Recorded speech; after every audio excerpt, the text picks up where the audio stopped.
Anybody has some questions? Okay, let's start. So we are learning the discrete time Fourier transform. Hopefully we can finish it today.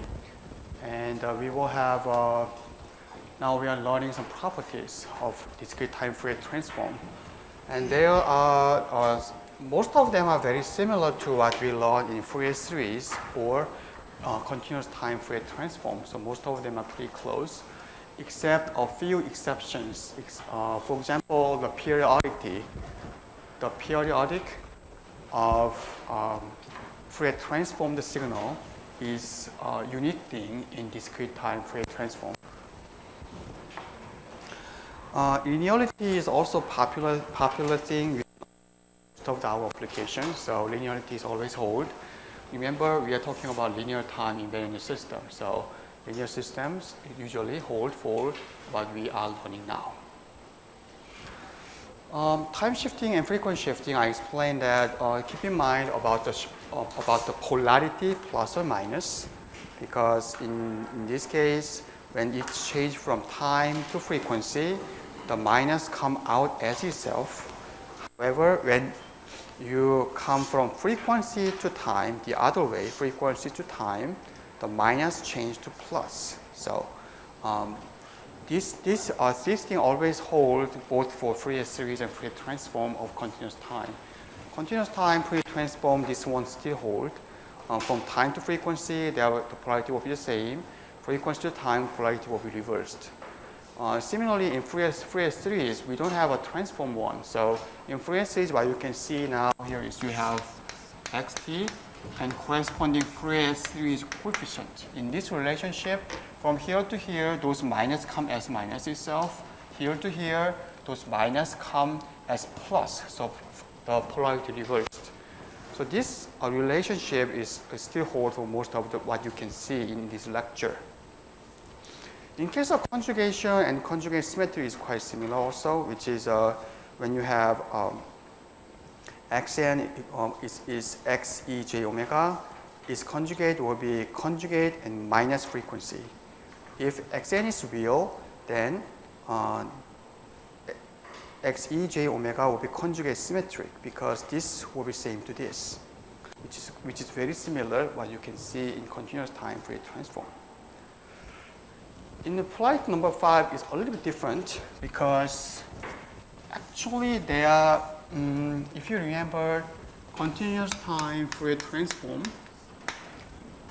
if you have a differentiation, they will change to j omega, x j omega. In case of integration, they change to j omega over 1, x j omega, plus some initial values. That's what you can see in continuous time Fourier transform. In case of discrete time Fourier transform, as this is continuous time xt, in case of discrete time, xt is equivalent to xn, which is discrete time, but differential is not possible in discrete time, as you know, because discrete time is discontinuous, so we cannot get a differential. Instead, we will have a subtraction, say xn minus xm minus 1, or xn plus 1 minus xn, something like this. So we will have a difference. So that's what we can see in here, differencing, which is this one corresponding to slightly different. But you don't have to remember this, but because how we can derive Fourier transform of this one? Just forget about difference and subtraction, many things. Just take a look at it. So Fourier transform of this one will be what? Say this is e j omega. What about this? This is what we just learned. So you can see from here, in time shifting, I explained that from here to here, x n minus n0. This one changed to E j omega n0 probably minus x e j omega. Is it right? Over here. So if you see this, you can consider that n minus 1. So n0 is now 1. So you can consider that, okay, it will be minus j omega 1, right? X e j omega, right? Because n0 is 1 in this case. So if you do subtraction between them, this minus this, there will be 1 minus e j omega minus x e j omega. It looks like this. So that's one you can see in here. The differential, they will look like this. So you can memorize that, of course, but you can do this way and try to find it. In case of integration in continuous time will be same to the accumulation, adding together. So this integration will be same to adding x to m, right? xm. Equivalent like this. So say that if you have minus infinity to infinite, what is it? So integration is equivalent to summation in continuous time. Well, you can do similar things. But how we can find solution for this?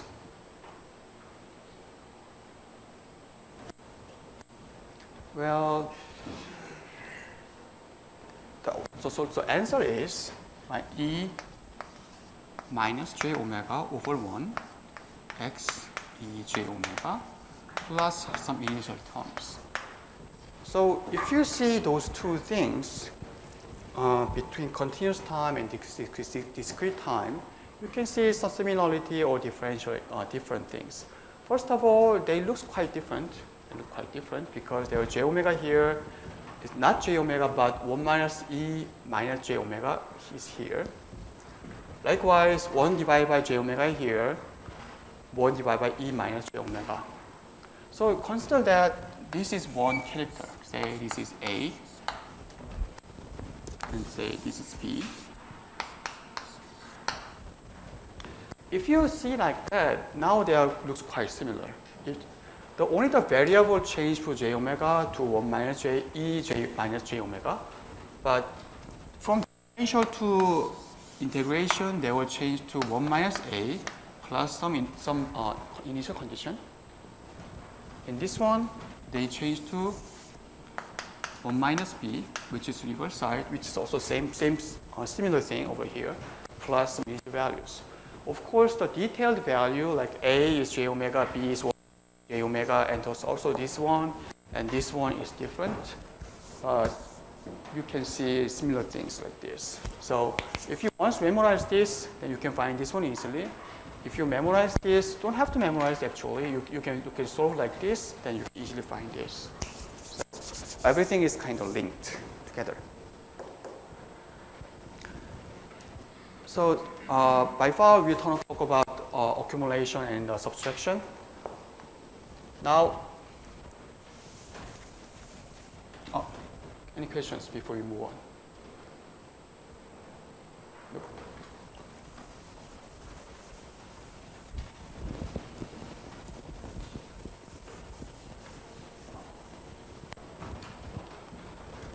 And how about the time reversal? Time reversal means what happens if you have x n is minus xn first. Well, its Fourier transform will be x e minus j omega. So what you can see in this property over here is minus in time is same to minus in frequency. How? Because let's assume a new variable y n equal to a minus n. So So assume that this is new. This is a variable, say yn. This discrete time Fourier transform. This one's Fourier transform is what? Sigma y n e minus j omega n. Is it right? First of all, integration or summation. How do you judge? So there's a bunch of equations you maybe confuse you.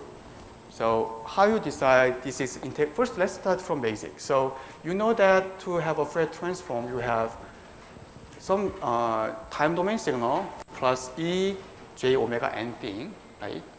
And then how you decide the plus or minus? I gave you some Bayesian laws before.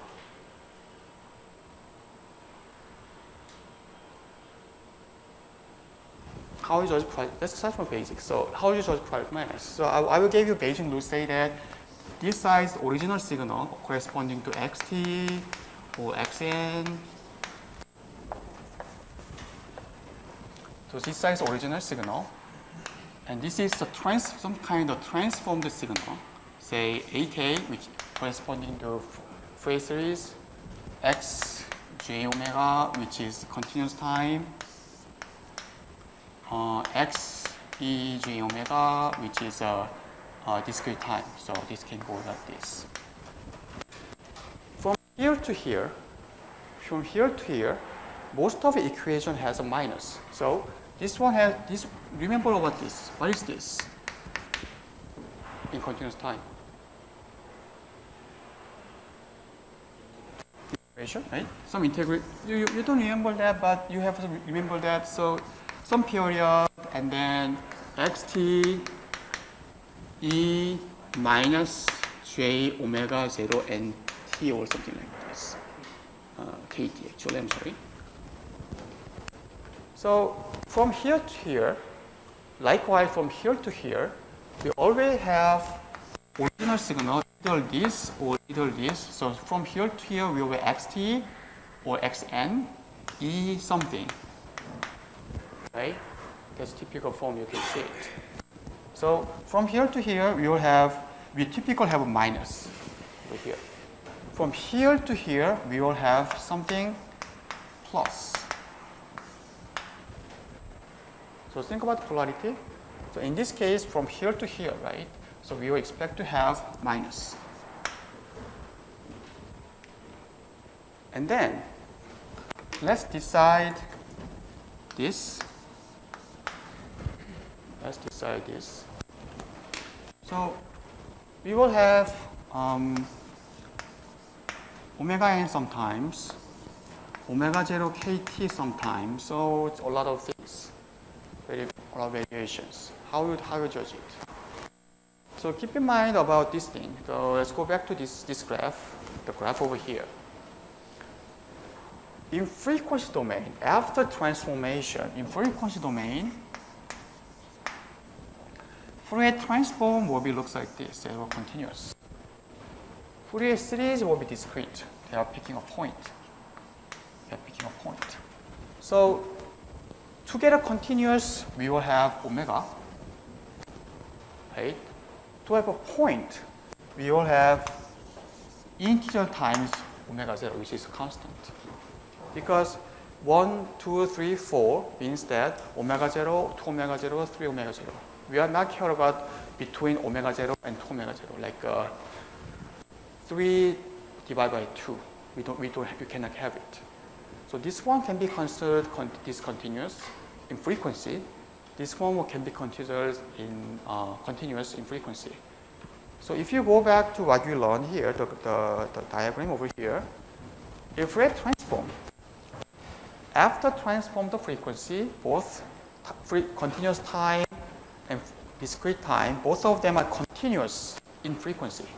So even though continuous time, discrete in time, they change the frequency, they're always continuous in frequency. So we select this for Fourier transform, right? And this one is what? They are discontinuous. So we select this for Fourier series. So now we are doing the Fourier transform, so we can have j omega n. And if you have continuous time xt, then we will have j omega t. So we will have second decision on that. Finally, how do we decide this? Well, this is quite simple because now we have selection between summation versus integration, right? In summation means they're discrete. We're adding discrete point. Integration means they're continuous. We're adding an infinite number of points at those regions. So if this is the discrete time, we don't do the integration because we cannot do it. We do the summation. So we do the summation over here. If this one happened to be integration, if it happened to be continuous time, then we should have integration. Right? So if you know the property like this, and final thing what you can do, if this one is periodic, then we are adding from n over a period. In frequency, we are adding over a period. I'm sorry, in time, continuous time, we are integrating over a period. If this is not periodic, we have to add from minus infinite to infinite. So this is what? This is Fourier transform. This one may be periodic, may not periodic, right? So assume that this is not periodic. We have to add from minus infinite to infinite. So those 4 steps, decision basing on the property on the table, based on property on the original signal, where to change. We decide the polarity of this first. Second, we decide omega n, omega t, k omega 0 t, k omega 0 n. We decide this. And then we decide summation of integration, number 3. And then we decide over a period or from infinite to infinite.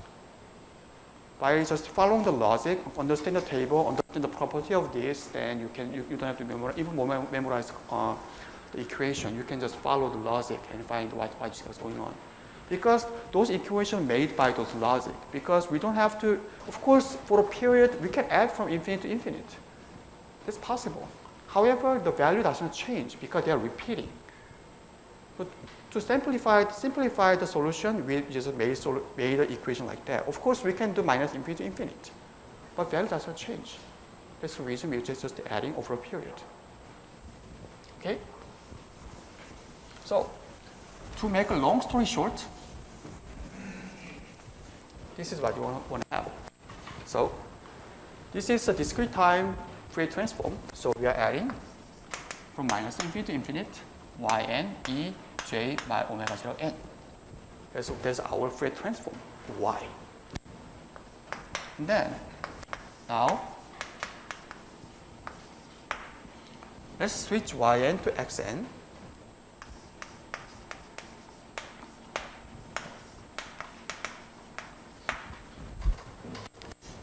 And then, assume we have one new variable, say m, which is minus n. Then this one becomes what? This one becomes e minus j omega minus m. Right? Because n is minus m, we just change it. And then how it looks like? Then we'll have x m e minus j omega minus m. Of course, in here, n, when you change n minus infinite case, change to plus infinite for m case, plus infinite n change to minus infinite in m. Okay? And then now we can consider this to be e j omega m times minus omega. Doesn't matter, we just put minus over here. And this one is equivalent to what? Minus in frequency. So that will change to ex e j omega, but polarity of minus over here. So minus over here.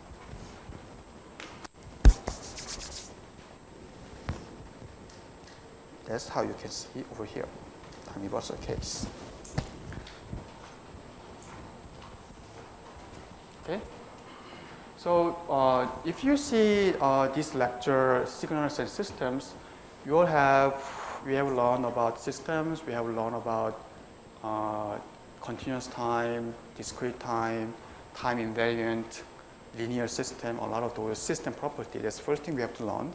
Second thing we have to learn is a lot of transformation. Fourier series is also part of transformation. We're changing from one signal to the other set of signal. So Fourier series, Fourier transform, Laplace transform, and partially G transform. Those transform we have to learn this lecture. Third thing we have to learn from lecture is how to utilize it. So we change the frequency. We change the set of signal. Why? Because one of the reason we are doing that is we make our differential equation much simpler. If you remember that something like this, if you do the frequent transformation, you make this equation much simpler, right? That's one of the reasons we are doing that.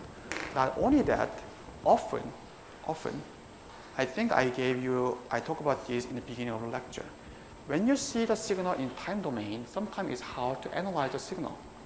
But after transforming to frequent domain, you can separate signal by frequency, not by time. So sometimes it's easier to see. When you design a filter, for example, if you design a filter, you usually design when you have to cut, the frequency you have to cut, right? In time domain, if you have, say, time domain, if you have a signal like this, of course not like that, of course. How do you design the filter? How to say it? When you do frequent domain and say that here is a lot of signal over here, but very few of them over here, you can design filter like this and decide where you have to cut. So several applications, especially many applications in engineering, you often have to see in frequency instead of time. However, to change the frequency is not so intuitive.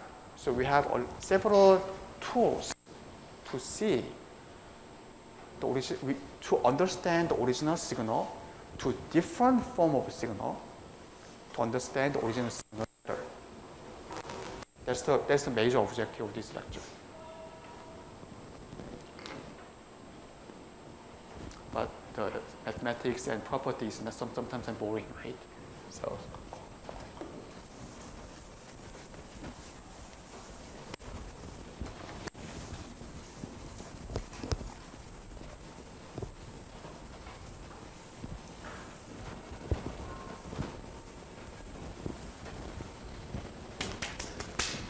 Okay, so let's have some more thing.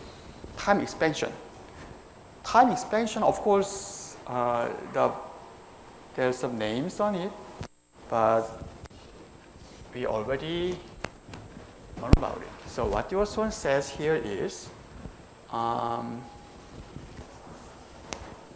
we try to see that what happens if xn equivalent to xej omega, what happened to xn divided by some constant k? So this is why this one is called expansion in time. Why this one called expansion in time? Let's say x, picture over there. Okay, this is a picture from our textbook. So copyright goes to our textbook. So say that this is original signal. This is our original signal. Let's say k equals 3 in that case. So now it's x n divided by 3.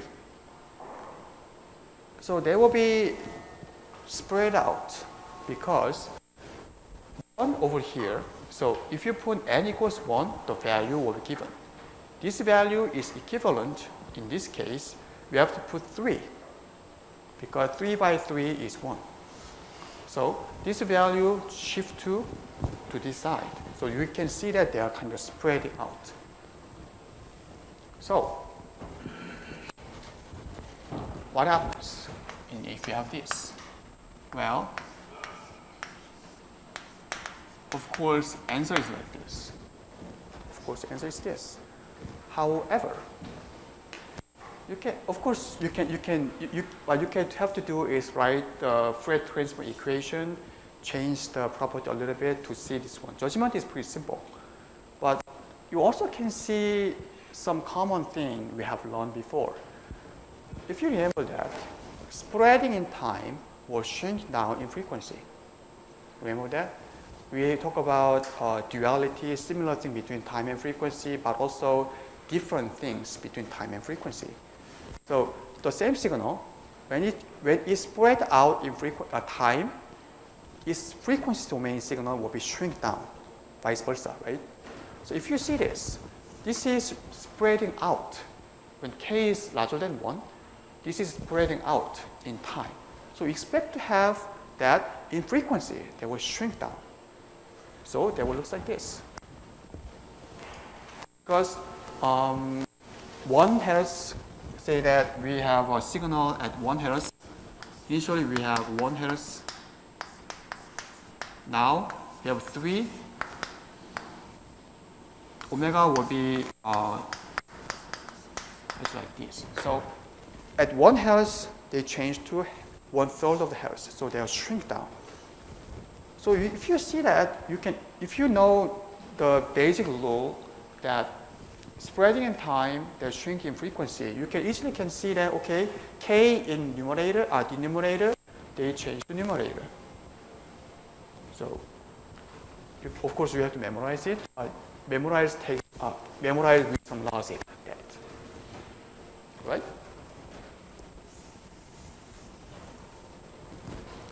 So there's a basic rule over here. Remember, this is quite a little bit different from time. This is a little bit different from time because in time, there's this equation. In time, I'm not talking about it. In continuous time, if you have AT, then the basic rule is still valid. They will have, so A in numerator over here. So we can expect to have their go to denominator. Right? So basic rules still hold in this case. You can see from here. However, this is different. In continuous time, if they spread, then their center one amplitude goes down. So when you spread it, the center amplitude goes down. In discrete time, there is no scaling. That's a major difference. So basic rule say spreading in time will shrink down in frequency, still hold. However, the amplitude, scaling or amplitude exists in continuous time, does not exist in discrete time. That's one of these differences. If you learn about discrete time, distributional processing, this is a very important property because in most of the system, when you have communication like a cell phone or computer, most of the analog signal change to digital, process in digital, and those digital change to analog, right? In your MP3 player, in your several musical instrument, most of them, even the computer screen, when you see the light, they're analog signal, right? When you see the computer screen, they display in analog. But internally, they are digital signal, right? So internally, they process in digital, change to analog. But those processing, digital processing, analog processing, this is analog processing, right? This is a kind of digital processing because 1010, discrete time. They have different scale when you do the processing. When you do the analog processing, their amplitude changes. Digital processing, some changes, some doesn't changes. So when you see the digital signal processing, this is one of the major difference between digital and analog signals. But in this lecture, just memorize, just remember that they have scale like this. This one has amplitude scaling. This one don't have amplitude scaling. Okay. All right. What about other things? Time expansion. Well, is still having the time expansion over here. So let's see how it looks like. Of course, this one comes from our textbook. When you spread out, now this is spread out, right? we are kind of expanding in time. Expected corresponding frequency domain signal will shrink down. However, different from continuous time, this one also, now from here to here, for example, when you spread out, then its amplitude will shrink down in continuous time. In discrete time, the center point is still the same because there are no scaling in amplitude. There's the major difference, and you can see here. Well, you may ask, what is this? So, if you remember the rectangular signal, the rectangular pulse, corresponding frequency domain signal will be the sinc function, right?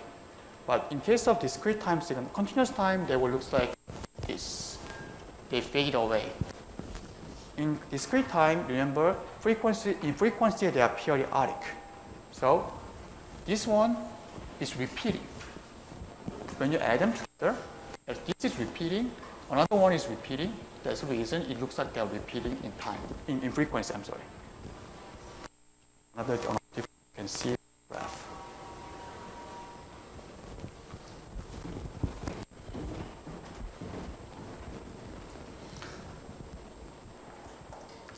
Well, there's a few more things. Let's skip it. Let's quickly go through it.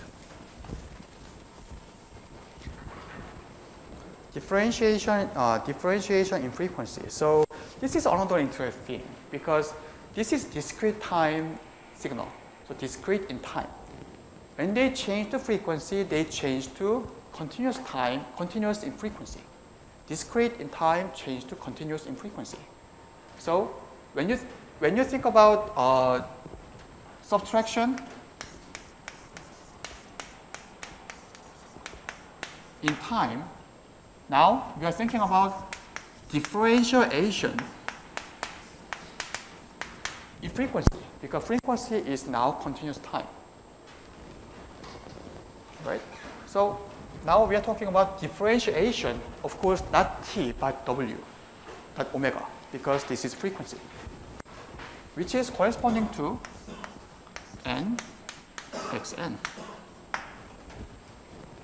So this is when you have so the other way of from here to here, and the other way from frequency to time. When you have differentiation corresponding to difference in continuous time, then its corresponding time domain signal will be n times xn.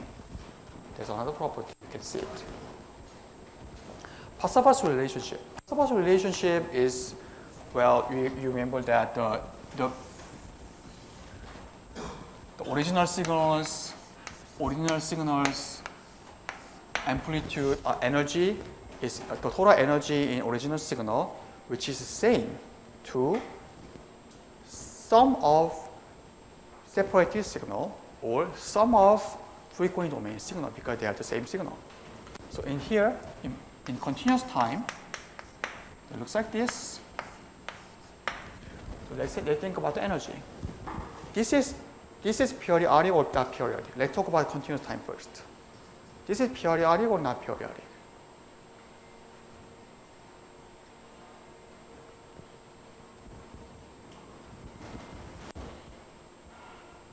I think I should point out someone.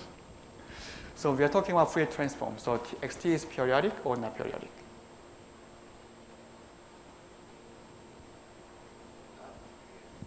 Okay. So now, also this is continuous time. So we have to do the integration instead of summation, right? So, and also this is not periodic, so adding from minus infinity to infinity. So this will be the left side. And its corresponding Fourier transform, which is like this. We have to do d omega of this. And then let me rephrase this question. This is continuous or discrete? Stoko?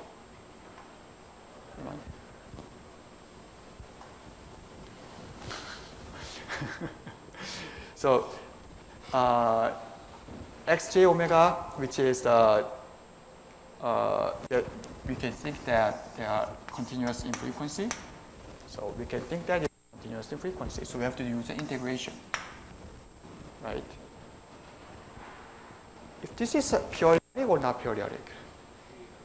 Not periodic, right? So we have to add minus infinity to infinity. Major difference because we have from here to here we have scale factor to 1 by 2 pi, so we put a scale factor like that. So this is the possible equation in continuous time. What about discrete time? Let's put them like this. This is continuous or discrete? Discrete, right? So we have to do summation. This one is periodic or non-periodic? Ideally. Non-periodic, right? So we have to do minus infinity to infinity. At this side, we have corresponding E j omega. This is continuous or discrete? This is continuous or discrete? Continuous, right? So we have to do integration. This is periodic or not periodic? Periodic, right? So we don't have to do infinite to infinite. We only need a period, 2 pi. 2 pi is period in frequency, right? And then, of course, for the scale factor, we have to put it like that. So if you keep in mind the logic I gave you today, like, of course, I keep on talking about how to think about the logic. So how to write the equation without even not perfectly memorize it. It's pretty simple to understand the equations because every equation has a reason why it looks like that. So this is continuous time Pascal equation. The energy in time is same to energy in frequency. Likewise, in discrete time, this energy in time is same to energy in frequency because they are the same signal. However, you can see the difference between here and here because this is not periodic, this is periodic. So we don't have to add from minus infinity to infinity for this case.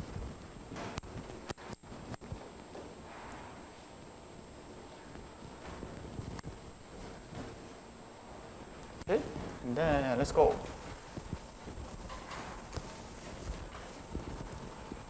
Convolution.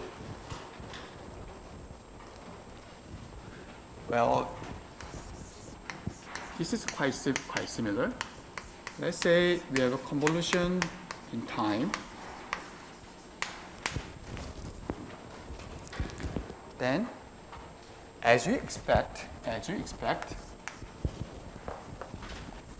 is corresponding y e j omega equals x e j omega h e j omega. So this is similar in continuous time and frequency, but discrete time. Convolution in time will change to multiplication in frequency. If you have multiplication in time,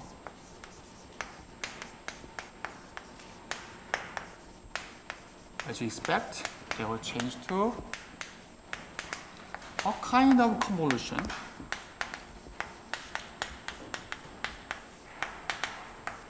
Like this, except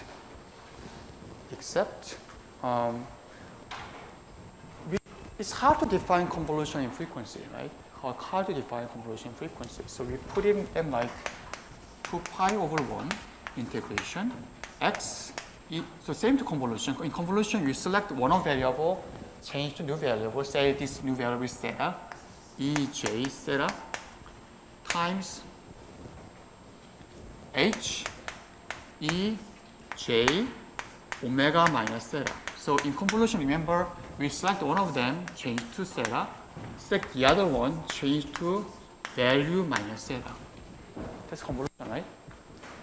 So even though they look like this, j of theta, omega minus theta, but basically they are the same way the convolution, except it is part.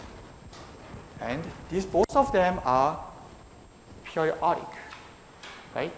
Continuous and periodic. So we use the integration because it's continuous. We use 2 pi period instead of infinite because this is periodic. So this is our equation. Basically, the basic rules still hold. Time domain convolution changed to multiplication in frequency.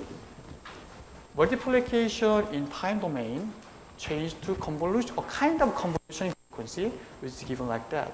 Because this is continuous, we have to do the integration. As this is periodic, we have to use 2 pi. So that's and this table 5.1, again, summarize all of the equation we have done by far. So linearity, shifting in time, frequency shifting, conjugate, time reversal, time expansion, convolution multiplication, difference accumulation, differentiation in frequency, some convolution property, and Passavas equation. So all of the properties we have learned are summarized in the table.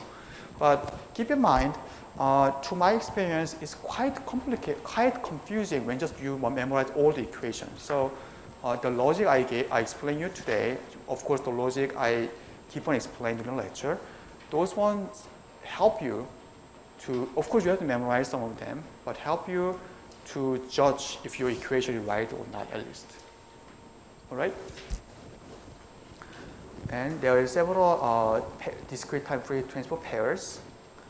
And this one is our same to the table we have used before, but this is the a little bit more detailed version shown in our textbook. So the copy goes our textbook, and this one is more summarization how that looks like.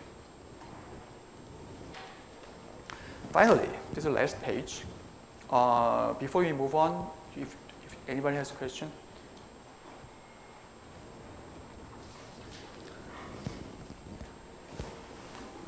All right. So sometimes we keep on saying how to utilize the signal.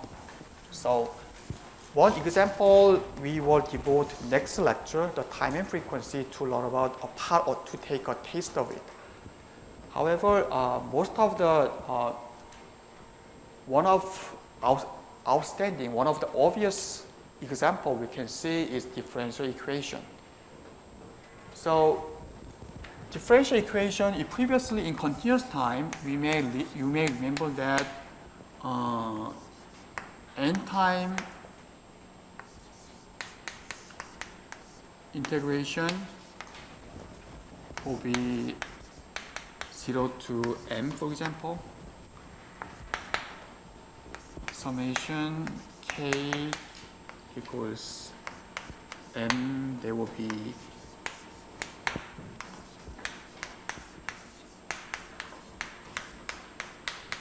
and then we do a Fourier transform in continuous time and change this one to a n j omega n time, something like this, right? So we have solved this one in continuous time. Likewise, and then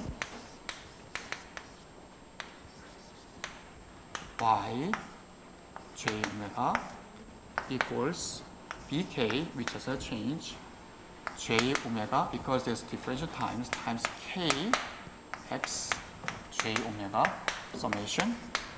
And then this y and this x does not depend n or k, so we just divide x and y divided by x will be given as bk j omega k divided by this part a n j omega n, something like this.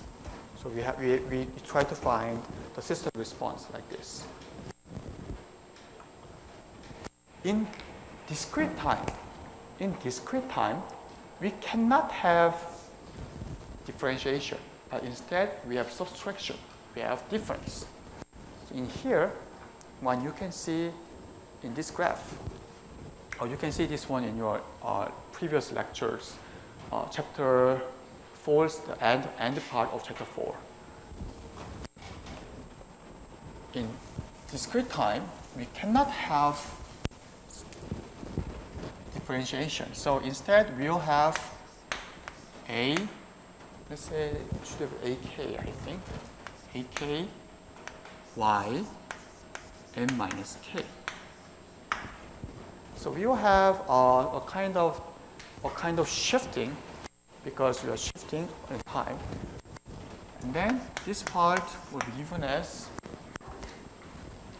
dk x and minus. So you can think them in this way. Of course, this we have learned that differential in continuous time corresponding to, right? We'll learn about it. But what if this one repeats? What if this one repeats? So what this one, for example, in here, let's take a look at it here. For differentiation, we won't have, right? There will be a little constant over here. And there's another constant, because this is repeating.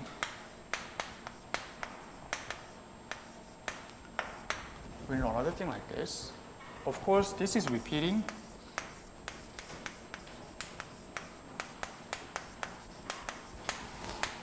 This, right? We have to add them because this is differential at point n. This is difference at point n minus 1. Difference between at point n minus 2. So we have to add them. So if you add them, how do you say it? The variable, the constant in xn minus 1 will be a2 minus a, right? What about x n minus 2? Over here, minus a2, over here, a3. So this one will repeat. Let's define them together to be b1. Let's define this together, b2. That's the reason we only have one variable in here. This one is merged into this one variable.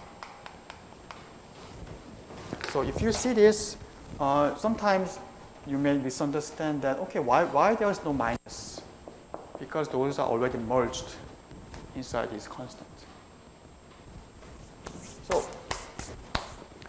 of course, you can do method number 1, which is you can find transfer function using, if you apply this one, which is corresponding to one of your impulse signal, time-shifted impulse signal, and can find this.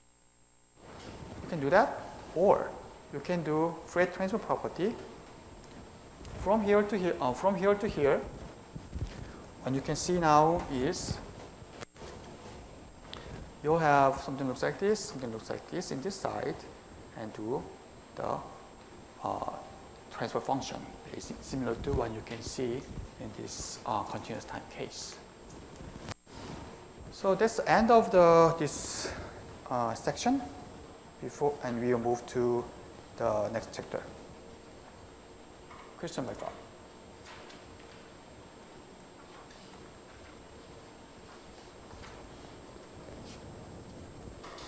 Okay, chapter number 6.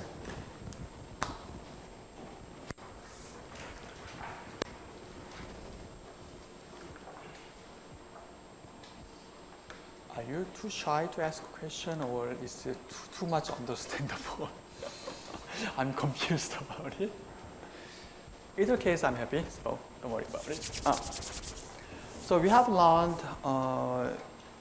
Fourier series, continuous time Fourier transform, discrete time Fourier transform. We have learned one way to utilize it, utilizing to solve differential equations. what else we can do? Those transformation that's not just simply given to understand to make differential equation simpler. Of course, that's important, but differential equation, if this one has, for example, like this, non-linearity, you cannot solve it. So the usage of Fourier transform or Fourier series is quite limited, because if you have non-linear system, you cannot use it. We are talking about linear system now.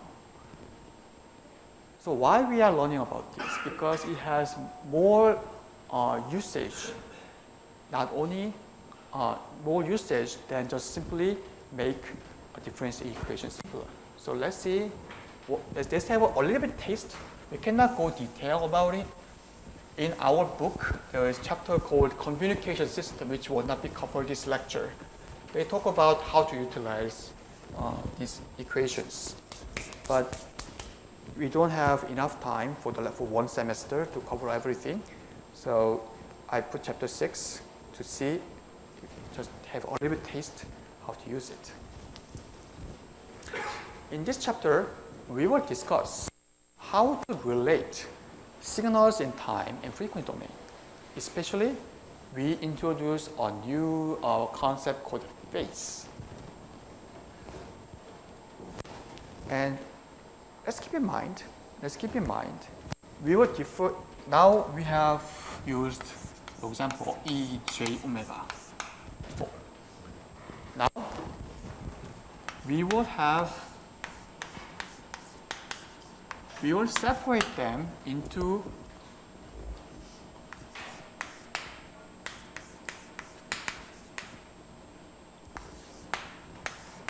amplitude, which is the amplitude, and their phase. What's the meaning of phase? Phase, I think you know it from high school. So phase, you may have some idea that it's kind of degree, rotation degree, something like this, right? So you have some image like that. Or maybe some of you may think that, especially the one not learning synchronous power electronics from me, you may consider them delay in time, something like this. So both of the images is right. So in complex exponential, one of the way you can analyze a signal is you differentiate or you divide them into amplitude and phase, and then understand them individually. One example is what? Low pass filter. Well, let's go back to, I don't know, this is high pass. This is high pass or low pass? This is high pass or low pass? High pass? Pass. So let's do one by one. So let's say this R, this C, corresponding impedance is what? J omega C over 1. Right? Why? Why? Because we are applying voltage. Let's have a kilohertz voltage law. We are applying voltage. And we having a common current. Current passing through is I. So the voltage at this resistor will be IR. Right? And this current is passing through here. The voltage across here will be what? Remember, in charge, Q equals CV. Right? So voltage will be C divided by Q. Q is what? Q is integration of current over a certain time. Right? So to see the voltage, the total voltage, of course, here, we have IR plus we have voltage across here, which is this. Now this is time domain signal. This is domain signal.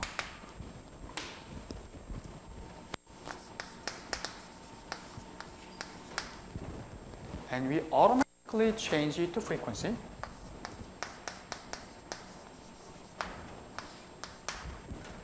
So now this xt, it. This one changed to v j omega to frequency. And then this one changed to r is, this is linear, right? Linear system. So use a linear property of Fourier transform. So r changed to this, and I changed to j omega. This is the differential integration, right? So this is constant. This integration changed to j omega over 1 times I j omega plus some initial values, but assuming that this initial value is 0. Right? And then you will have R plus j omega c over 1 times I. And then let's do some mathematics. Say, what is the corresponding impedance? Impedance will be minus I. Really?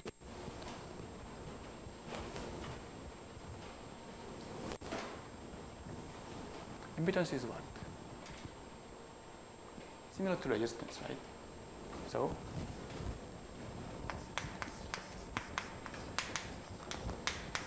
that's how you see it. And how you decide this is the high pass or low pass? Well, one way you can do here is if you increase the frequency, this value goes up or down. Say, if you increase the frequency to this direction, this one goes up, meaning that this value goes down.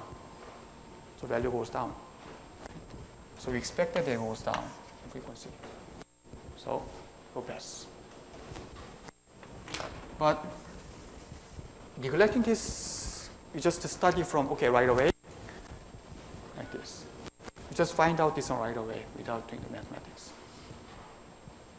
But this is what now we learned Fourier transform. So this is why we have this final value.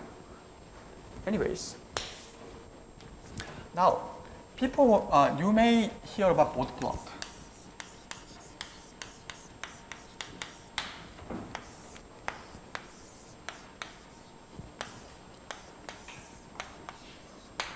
You will draw two things. First of all, you will draw its amplitude, right? Its amplitude. So we calculate the absolute value of this, right? So we draw this amplitude and go down. I don't know. You may remember that they were dropped by 20 dB per decade or something like this, right? And you usually draw this only, but actually in real bot plot, you have another plot you have to draw, phase.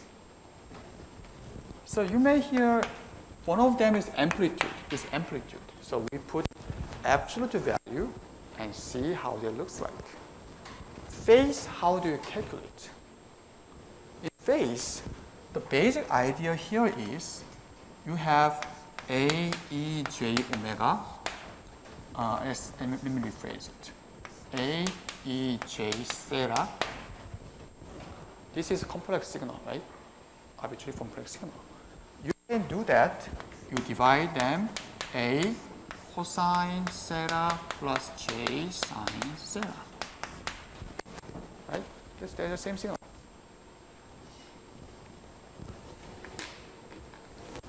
In here, the absolute value of this one is 1, right?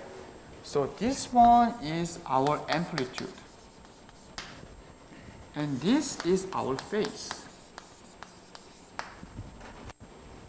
right? So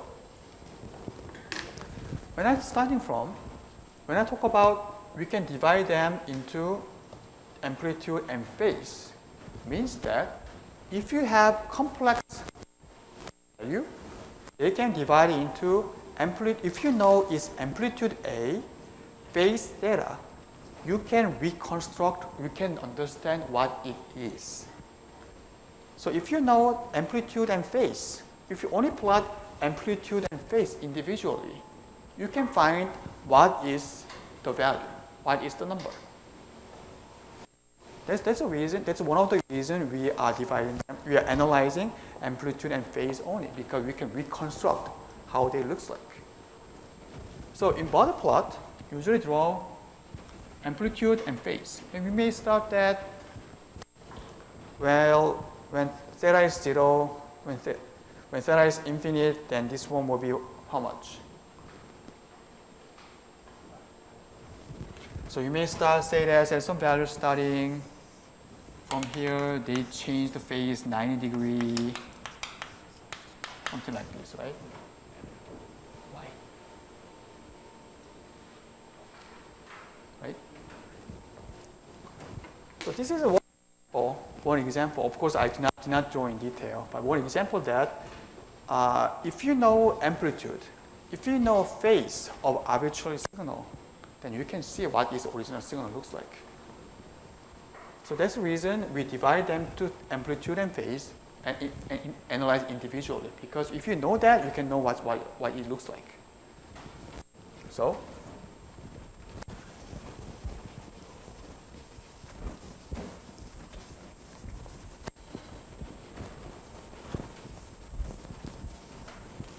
in here, we will divide signal to its amplitude and phase.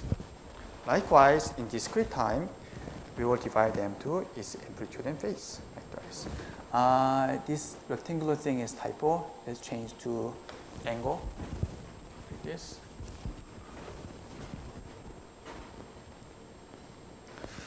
So actually, most imagine that we usually talk about the phase, amplitude. We do not talk about phase much. But actually, phase is very, very important in signal. So let's have one example. This is a signal that given by xt equals 1 plus 1 divided by 2 cosine 2 pi t plus phi 1 cosine 4 pi t pi 2 2 divided by 3 cosine 6 pi t plus phi 3. So it does not look so simple, but let's think about this way. One, we will think about those that has four signals having frequency in harmonic mode. So say 2 pi is basic.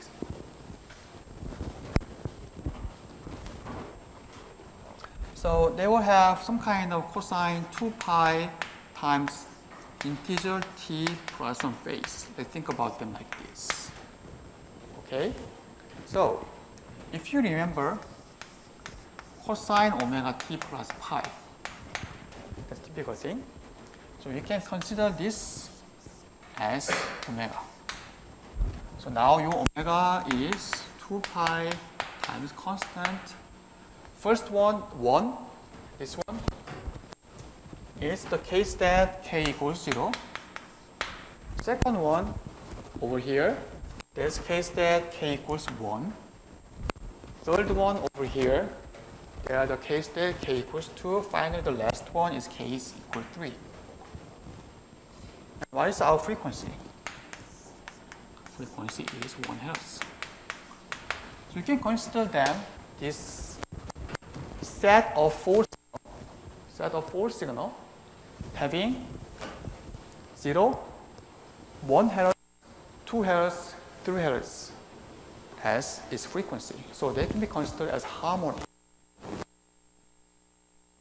and having amplitude at each frequency. So this is maybe one example of Fourier series. In Fourier series, we are dividing them into amplitude times e minus j. E, J, omega 0, KT, and sum them. And here, if you say omega 0 is 2 pi, in this case, 2 pi times 1 actually, if you just multiply K, it can be considered as harmonics, having amplitude as such. So first one, K equals 0, amplitude of 1. Second one, K equals 1, amplitude of 1 divided by half, 1 divided by 2. Third one, 4 pi, K equals 2, and A2 equals 1. Finally, K equals 3, A equals 2 divided by 3. So it can be seen from phase 3 also. But we never had phase before. Right? So let's see why phase is so important. In this case, we fix the signal. So amplitude and frequency doesn't change. Only thing we change is phase. So pi 1, pi 2, pi 3 is shown over here. They will change. Other than that, they will be. So now the amplitude will be same. The frequency will be the same. Only changing thing is the phase. This one also comes from our book. A, phi 1, phi 2, phi 3, everything is 0. When phi 1 is 4, 2, 8, 12, they change like this. 6 minus some value, they change like that. Another value, they change like that. Can you? So in phase, when I start the discussion, some of you may have phase as an angle, just changing. So you expect that they'll come back and they may repeat after one cycle. Or some of you may think that there's a shift in time. So you may think that if they shift in time, maybe the shape of it doesn't change. So you may have an image like that. But this figure, one example, is not true. Because in this one, our frequency amplitude doesn't change at all. We just change the phase from just randomly select several values. Can you see that A, B, C, D are same signal? It's very different. So you have to often, when you learn about other lecture, you often neglect the effect of a phase. But a phase is very, very important. Not only decide those delay, it can jeopardize, it can distort the signals and make the signal quite different from what we can see in original values. So when you go to IT world, you may often see that we have to match the phase or maintain phase difference.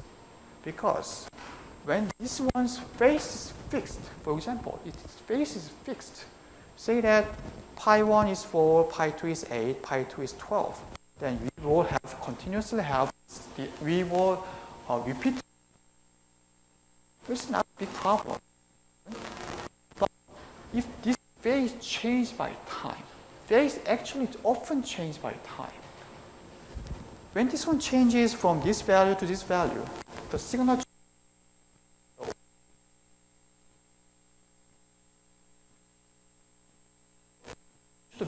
we should believe it looks like this. We should believe signal looks like that. We cannot judge. So you may often hear that you have to make the phase matched, which is phase maintain certain value, or make phase difference same. Say that they may be 0, which is a good one. If they cannot make maybe 0, the difference, say between these two or 5, 1, 2, 3, 4 maintain certain value, they may be objective of many engineerings because to maintain the signal undistorted. So we have learned about the phase, the importance of the phase, and we will talk about more about it in later time.